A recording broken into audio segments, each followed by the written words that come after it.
Hello guys, welcome back to my another video. आज मैं आप लोगों को दिखाने वाला हूँ मेरा बकरी का फार्म।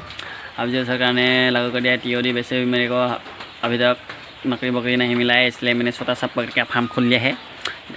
देखिए मेरा बकरी का फार्म, चलो देखते हैं। मेरे पास दो प्रजातियों का बकरी है। ये लोकल है और ये बड़ा बड़ा कान वाला, इसे आसाम इसमें राम सगले बोलते हैं।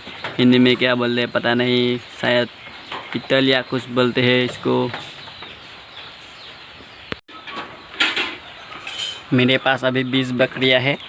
ये बड़ा बड़ा कान वाला है। अभी मेरे पास 20 बकरियां है और मेरा टारगेट है 100 बकरियां। बचर के पैसा ही पैसा होगा।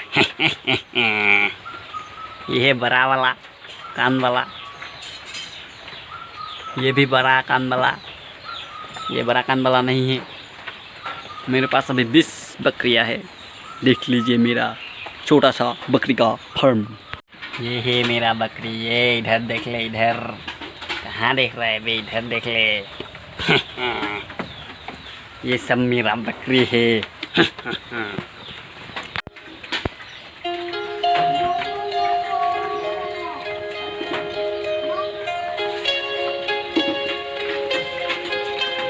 तो वीडियो को यहीं पे करते हैं। तो आप लोगों को मेरा बकरी का फार्म अच्छा लगा तो लाइक कमेंट एंड सब्सक्राइब कर देना भाई लोग। मिलते हैं नेक्स्ट वीडियो में, बाय बाय।